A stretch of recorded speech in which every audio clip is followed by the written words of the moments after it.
It's time for sugar.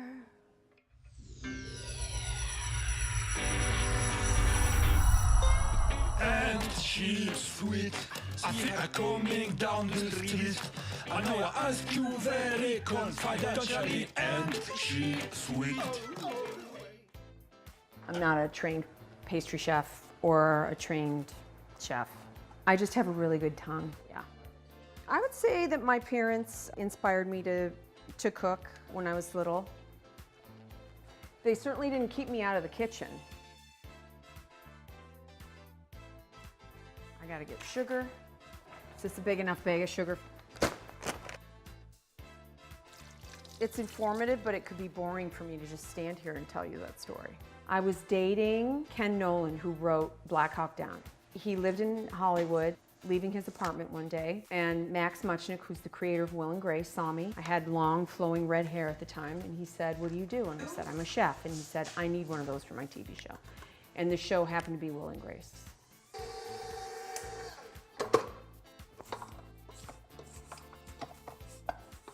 Okay, don't tell anybody, but I don't know that this is actually going to turn out. So once that happened, I was on the set at CBS Radford. That's how I got my foot in the door. And then one show after another just kept rolling in. Seinfeld, Third Rock from the Sun, Caroline in the City, Jay Leno, That 70s Show, Weeds. And then that's how I was making food for poor celebrities' private airplanes. I went to their homes and made food for them. I didn't have a boyfriend, I had a beeper. I had no life, all I did was cook. You see that? It's a little mini me. Okay. Every time when? We're burning the cupcakes. I'm Hollis Wilder. I'm the owner of Sweet by Good Golly Miss Holly in both Orlando and now in Jacksonville, Florida. What is the secret ingredient? Butter. Butter. My secret to making delicious cupcakes is that I make them. 350 pounds of buttercream, 175 pounds of sprinkles, chocolate, decorations.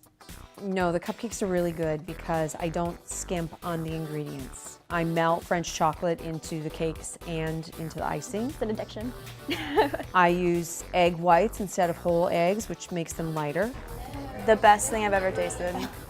I use a heart-healthy olive oil blend instead of butter, which keeps them moist. They're mini, which is the perfect size.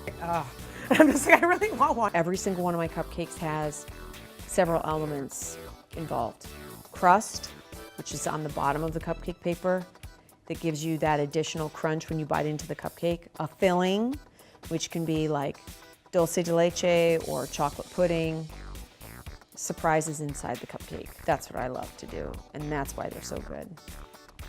The only way to describe them is they're sweet. All the Sweet by Holly cupcakes are taken from childhood family favorite desserts. So different kinds of pies, sweetbreads, ice cream.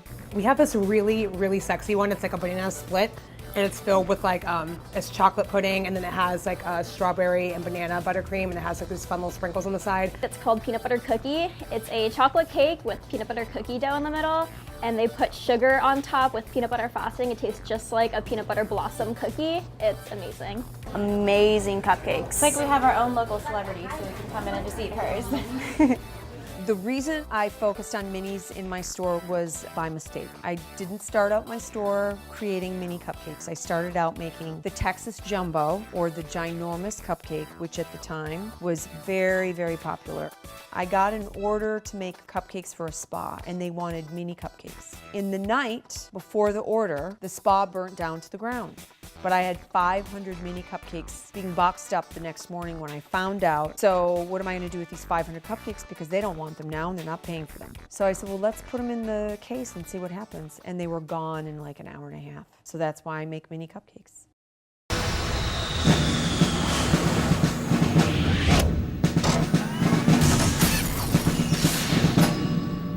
The first time I went on, I didn't know what to expect. And I had an inclination that what could the competition be? It can't just be, oh, they're gonna make regular cupcakes. There's gotta be something gross about it that people are gonna be like, what? That's disgusting. Because I'm a savory chef, I knew that I could show up there, and if they threw any number of ingredients at me, I'd be able to bring my game. So the first thing I do every time I'm on TV is I go over to everybody and I look them right in the eye and I say, hi, I'm Hollis Wilder. What's your name? And I shake their hands. This absolutely freaks them out. They don't know what to do with themselves because it's a competition. Well, you kill them with kindness, but you never let them know that you're going to kick their you-know-what. The nice thing about being asked to be on the Food Network, and I was asked, I didn't have to interview for it. After I made the salmon cupcake in the George and Ann Lopez golf tournament episode, which was my first episode, the publisher Abrams called me and asked me to write a cookbook. I decided to do a savory cookbook for cupcakes because there were none on the market. I knew that there was already, at the time when I was asked to write my cookbook, a saturation for cupcake everything. So to make another cookbook about cupcakes was not going to be interesting. Making savory bites, meals that you can make in the cupcake pan, which contains 100 recipes, breakfast, lunch, and dinner, was a challenge for me, and that's what I like to do. I like to challenge myself. Cupcakes are just one aspect of my professional life. I'm a person outside of Cupcake Wars, and so I can't stake my claim for any success that I have just on cupcakes. I wish I could tell you that I know what's next for me. I have no expectations for where this is going to go, or my opportunities on being on the Food Network, or writing a cookbook. They're just opportunities, and it doesn't mean that I get the goodie bag at the end of the party. It just means that I did the work, and I have more wisdom because of it.